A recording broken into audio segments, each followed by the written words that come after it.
Hello అండి, నమస్తే. Welcome back to food is life. ఏంటి గరిటెలో పిండి పెట్టి ఏదో ప్రిపేర్ చేస్తుంది అని చూస్తున్నారా? అవునండి, చాలా వెరైటీగా అయితే ప్రిపేర్ చేస్తున్నాను. ఇది మీ పిల్లలకు కూడా మీరు ప్రిపేర్ చేసి పెట్టచ్చు. సో వీడియోని ఎండ్ వరకు చూడండి, ఎక్కడా కూడా స్కిప్ చేయకుండా.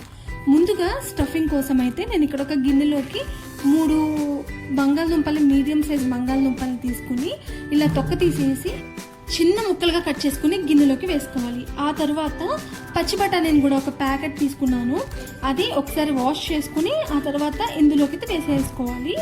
ఇదైతే ఉడకబెట్టుకోవాలి, మెత్తగా ఉడకబెట్టుకోవాలి. ఈ లోపల మనం దుంపలు అండ్ అలాగే గ్రీన్ పీస్ ఉడికే లోపల ఒక బౌల్లోకి అయితే మైదా పిండిని తీసుకుంటున్నాను. ఇప్పుడు ఇందులోనే టేస్ట్కి సరిపడా చూసుకుని సాల్ట్ కూడా వేసుకోవాలి. మీరు మైదా పిండి ప్లేస్లో గోధుమ పిండి అయినా కానీ యూజ్ చేసుకోవచ్చు. సో తర్వాత ఇందులోకి కొంచెం వాటర్ పోసుకొని పిండి ముద్దలా అయితే కలుపుకోవాలి. చపాతీ పిండిలాగా మనం కొంచెం కలుపుకోవాలన్నమాట. సో ఈ పిండిని మనం కొంచెం గట్టిగానే కలుపుకోవాలి, లేదు అంటే గరిటె కంటించినప్పుడు అతుక్కుపోతుంది. సో ఇలాగా పిండి కలిపేసుకున్న తర్వాత పైన కొంచెం ఆయిల్ అయితే వేసుకోవాలి. ఒక స్పూన్ అంతా ఆయిల్ వేసేసుకుని దీన్ని మంచిగా మద్దన చేసుకుంటూ కలుపుకోవాలి. మనకి పిండి అయితే కాసేపు నానబెట్టుకున్నాము. ఈ లోపల మనం బంగాళదుంపలు ఉడికాయా లేవా అనేది అయితే టెస్ట్ చేసుకున్నాము. సో మనం ఇలా నైఫ్తో నొక్కి చూసినప్పుడు దుంప బాగా ఉడికిందా లేదా అని అయితే చూసుకోవాలి. లేదు అంటే బయటకు తీసుకొని గరిటెతో అలా అయినా చూసుకోవచ్చు. మనకి ఇక్కడైతే చక్కగా బంగాళదుంప అయితే ఉడికిపోయింది, ఇక్కడ చూస్తున్నారు కదా. సో ఇప్పుడు మనం ఇందులో ఉన్న వాటర్ని సపరేట్ చేసేసుకోవాలి. అండ్ అలాగే దుంపలు అండ్ అలాగే గ్రీన్ పీస్ అయితే ఒక బౌల్లోకి అయితే తీసుకోవాలి. తర్వాత మనం మ్యాషర్తో కానీ లేదంటే మంచిగా చేత్తో కానీ చక్కగా మ్యాష్ చేసుకోవాలి మెత్తగా. ఎక్కడా కూడా ఇంత దుంపలా కూడా ఉండకూడదు. సో మ్యాషర్తో మ్యాష్ చేసుకోండి.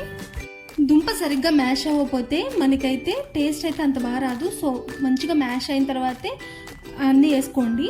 సో మంచిగా మ్యాష్ చేసుకున్న తర్వాత ఇందులోకి సన్నగా కట్ చేసుకున్న ఒక 2 మీడియం సైజ్ ఉల్లిపాయలు తరుక్కుని చిన్న ముక్కలుగా వేసుకున్నాను. అండ్ అలాగే 2 పచ్చిమిరపకాయలు కూడా సన్నగా కట్ చేసుకుని తీసుకున్నాను. తర్వాత టేస్ట్కి సరిపడా సాల్ట్, 1/2 స్పూన్ ఏమో కారము, 1/2 స్పూన్ నుంచి 1/2 స్పూన్ వరకు గరం మసాలా అండ్ అలాగే 1/2 స్పూన్ చాట్ మసాలా, ఈ 2 వేసుకోండి.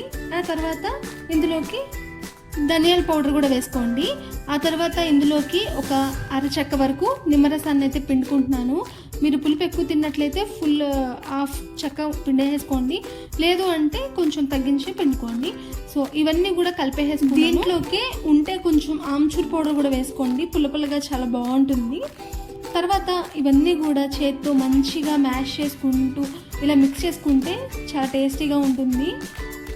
అన్నీ కూడా ఈవెన్గా కలుస్తాయి అన్నమాట. సో స్టఫింగ్ అయితే మనకి రెడీ అయిపోయింది. మనం పిండి కలుపుకుని పక్కన నానబెట్టుకున్నాం కదా. సో ఇప్పుడు ఆ పిండిని ఒకసారి మళ్ళీ కూడా బాగా కలుపుకుంటే మనకి గుల్లగా బాగా వస్తాయి అన్నమాట. సో తర్వాత దీన్ని మనం ఈవెన్ పార్ట్స్గా అయితే చేసుకోవాలన్నమాట. ఫస్ట్ అయితే ఉండాలిగా ప్రిపేర్ చేసుకుని ఎన్ని అవుతాయో చూసుకుని అన్నీ కూడా మనం ఒక ప్లేట్లోకి అయితే తీసుకుని పెట్టుకోవాలి.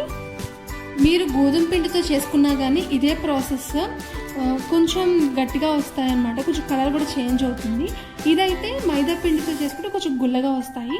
హెల్త్ వైజ్ చూసుకుంటే మనకి అదే బెటర్, మంచిది. సో స్ట్రక్చర్ అండ్ అలాగే కొంచెం క్రిస్పీనెస్ కావాలి అనుకుంటే మైదా పిండితో చేసుకోండి. సో ఫైనల్గా మనం ఇక్కడ ఎన్నైతే ఉండలు అవుతాయో అన్ని పార్టీషన్స్గా మనం ఉండలు చేసుకుని పక్కన పెట్టేసుకున్నాం కదా. ఇప్పుడు మనం ఒక ఇలా హోల్స్ ఉన్న గరిటెనైతే తీసుకోవాలి. ఈ స్నాక్స్ ప్రిపేర్ చేయడానికి కొంచెం వెరైటీగా చూడడానికి ఉండడానికి నేను ఇక్కడ ఇలా చిల్లులు గరిటెని తీసుకున్నాను. ఎప్పుడు టేస్ట్లోని డిఫరెన్స్ కాదు, మనకి కనిపించే విధానం కూడా కొంచెం డిఫరెంట్గా ఉండాలని నేను ఇలా అయితే ట్రై చేశాను. సో ఇలా చిల్లులు గరిటెని తీసుకుని పిండినంతా కూడా ఇలాగా స్ప్రెడ్ చేసుకుంటూ చక్కగా మనకి పిండి కొంచెం ఆ హోల్స్ నుంచి బయటకు వెళ్ళేటట్టు చూసుకుని ఒత్తుకుంటూ మనం స్ప్రెడ్ చేసుకోవాలి పిండిని. ఇప్పుడు ఇందులోకి మనం ఇందాక ప్రిపేర్ చేసుకున్న స్టఫింగ్ ఉంది కదా. సో ఆ స్టఫింగ్ని మనం ఫస్టే ఉండలుగా అయితే ప్రిపేర్ చేసుకుని పక్కన పెట్టేసుకున్నాను. సో ఆ ఉండల్ని ఇలా తీసుకుని ఇప్పుడు గరిటెలో పెట్టేస్తున్నాను. ఇలాగా గరిటెలో పెట్టేసుకుని దాన్ని కూడా కొంచెం అలాగా ఆన్ చేసామనుకోండి, తర్వాత ఇలా ఎడ్జెస్ని పిండిని తీసేసుకుని ఇక్కడ నేను చూపిస్తున్నాను కదా ఈ షేప్లో, మీరు ఏ షేప్లో కావాలంటే ఆ షేప్లో అయితే ప్రిపేర్ చేసుకోవచ్చు, రౌండ్గా అయినా చేసుకోవచ్చు. నేనైతే ఇక్కడ కజ్జికాయల టైప్లో అయితే చేశాను. సో ఫస్ట్ అయితే ఈ ఎడ్జెస్ని బాగా మనం ప్రెస్ చేసుకుంటూ ప్రిపేర్ చేసుకోవాలి, లేదు అంటే ఆయిల్లో వేయగానే విడిపోతుంది అనమాట.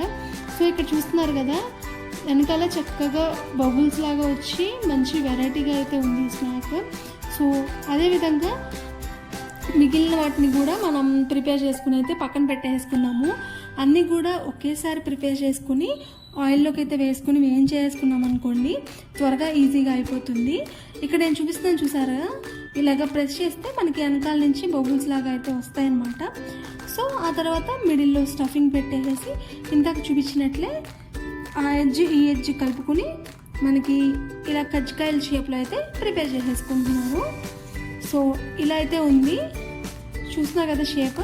సో ఇలా అయితే అన్నీ ప్రిపేర్ చేసేసుకున్నాను. ఆ తర్వాత ఆయిల్ని బాగా హీట్ చేసుకోవాలి. ఇలా హీట్ చేసుకున్న తర్వాత మనం ప్రిపేర్ చేసుకున్నది ఇలాగా కడాయిలోకి అయితే వేసుకుంటున్నాను. ఆయిల్లోకి వేసుకొని 1 నిమిషం అలా ఉంచేయాలి, ఏం కదపకుండా. ఆ తర్వాత దీన్ని మనం సెకండ్ వైపుకి కూడా టర్న్ చేసుకుని వేయించుకోవాలి. మనం ఒత్తేది మనం కరెక్ట్గా ఒత్తాలి, లేదు అంటే ఆయిల్లో వేయగానే మనకి ఆయిల్ లోపలికి వెళ్ళిపోవడం కానీ లేదంటే లోపల ఉన్న స్టఫింగ్ అనేది ఆయిల్లో అయితే మొత్తం స్ప్రెడ్ అయిపోతుంది. నేను ఇక్కడ శనగ నూనెలో వేయించానండి, అందుకే ఇంత బబుల్స్ లాగా వస్తున్నాయి. మీరు రిఫైన్డ్ ఆయిల్లో వేయించుకున్నట్లయితే మనకి బబుల్స్ అయితే అలా రావు. సో మనకైతే ఫస్ట్ ఐటమ్ అయితే రెడీ అయిపోయింది. సో మిగిలిన అవి కూడా వేసేసుకుంటున్నాను ఆయిల్లో. సో సేమ్ ప్రాసెస్ అండి, వేయగానే మనం కదపకుండా తర్వాత కొంచెం సేపు ఒక 1 మినిట్ ఉంచుకొని ఆ తర్వాత సెకండ్ వైపుకి టర్న్ చేసుకుని వేయించుకుంటే మనకి చక్కగా వస్తాయి అన్నమాట ఈ స్నాక్స్. సో చూసారు కదా చాలా డిఫరెంట్గా ఉంది చూడ్డానికి, అండ్ అలాగే టేస్ట్ కూడా చాలా బాగుంటుంది. మీరు ఎప్పుడైనా స్నాక్స్ వెరైటీగా ప్రిపేర్ చేయాలి పిల్లలకి అనుకుంటే ఇలా అయితే ఒకసారి ట్రై చేయండి. సో ఈ వీడియో ఇక్కడ దాకా చూసినందుకు thank you so much. And అలాగే నా వీడియో ఎలా అనిపించింది అనేది కమెంట్ సెక్షన్లో కూడా కమెంట్ చేసి చెప్పండి నాకు. సో ఈ video me friends and family members కూడా షేర్ చేయండి. ఎప్పుడు టేస్ట్లోనే డిఫరెన్స్ కాకుండా ఇలా షేప్లో కూడా డిఫరెన్స్ చూపిస్తే మీ పిల్లలు కూడా చాలా అట్రాక్ట్ అయ్యి మంచిగా తింటారు, ఎటువంటి పేచీ లేకుండా. సో ఈ వీడియో ఇక్కడ దాకా చూసారు కదా, చాలా థ్యాంక్స్. అండ్ అలాగే ఈ వీడియో మీకు నచ్చినట్లయితే please like, share and subscribe to food is life. Thanks for watching.